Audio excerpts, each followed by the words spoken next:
Сәлем достар, сіздермен тағы да мен, Мейірбек Бердібайұлы. Бүгінгі сабақта мен сіздермен бизнес ашпас бұрын қандай іс-әрекеттер жасау керек, бизнес ашпас бұрын не істеу керек деген сұрақтарға жауап бергім келіп отыр. Себебі бізге көптеген азаматтар, жастар әсіресе өз бизнесімді ашқым келеді аға, өз саламда үлкен бір бизнес жоба жасағым келеді деп көптеген азаматтар хабарласып жатады. Бүгін мен сол сұрақтарға жауап бергім келіп отыр. Әрине, кез келген адам өмірінде бір жоба жасағысы келеді, бір із қалдырғысы келеді, бір бизнес ашқысы келеді. Бірақ оған ең алдымен адам дайын болу керек.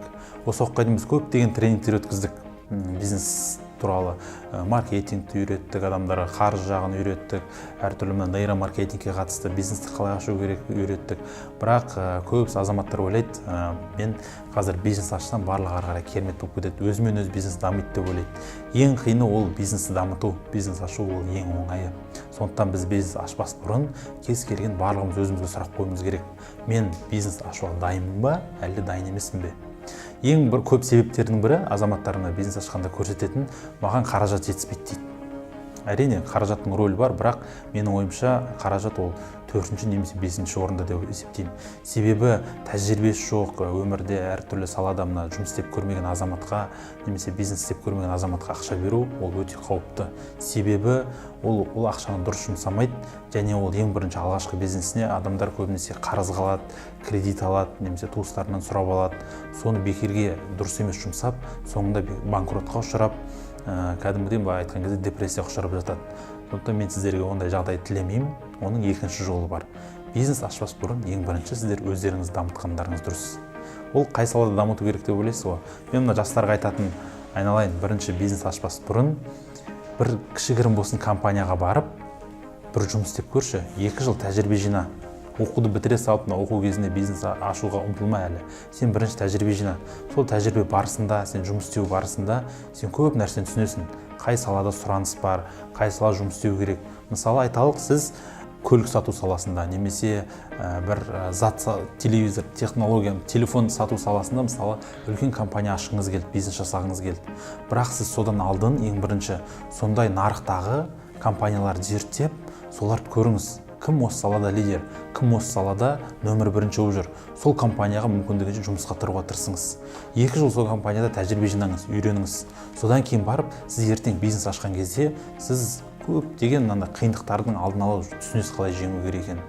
Мысалы, біздердегі азаматтардың сол минусы алдын ала үйренгісі келмейді. Бірденнен өзі білмейтін жаңа салаға кіріп кетеді да, ертең сол саламен қалай үлкен қарыздарға кіріп кеткенін, бизнестің арқасында көп банкротқа ұшырағанын білмей жатады.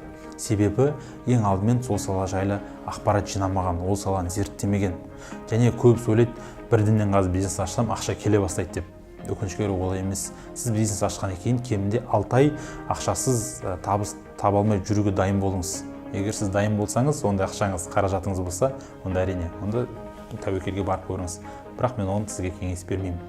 Сондықтан бағана айтып кеткенімізде ең бірінші өзіңіз дамытыңыз. Алдын ала өз салаңызды, бастайын деп отқан салаңызды зерттеп алыңыз. Сол салада кім қалай жұмыс істеп жатыр, қандай компаниялар нөмір бірінші болып жатыр, олар қалай дамыды, сол дамытқан компанияның иесі негізін қалаушы. Көптеген жерлерде сұхбат беру мүмкін, солардың сұхбатын оқып көріңіз. Мүмкін сол жерден сіз өзіңізге көптеген ақпарат аласыз. Содан кейін барып қана сіз өз бизнесіңізді бастасаңыз болады. Енді осы уақытта сіз салаңызға сенімді болғаннан кейін ештеңе қарамай, тек қана алға деп өз бизнесіңізді, өз салаңызды сол салада нөмір бірінші болуға талпыныңыз. Себебі бізде азаматтардың көбісі қазір уақытша көрем деп ойлайды. Мына саланы көрем, ертең болса болды, болмаса қоям деген сияқты. Ол дұрыс емес. Өйткені сен болса болды, болмаса болмады деген түсінікпен, оймен баратын болсаң, ол міндетті түрде болмайды. Себебі адам соңына шейін берілмегенше өз ісіне ол үлкен нәтиже көрсете алмайды.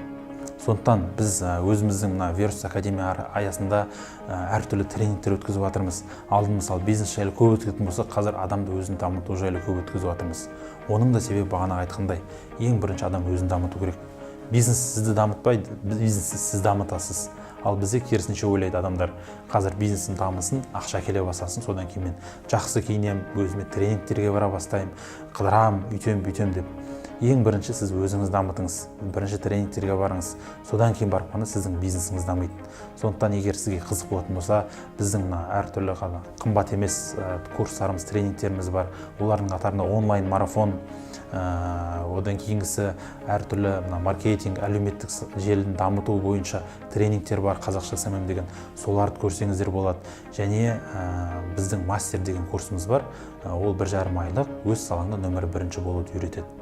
Сондықтан достар, осымен бүгінгі айтайын деген осы. Келесі кездескенше сау болыңыздар.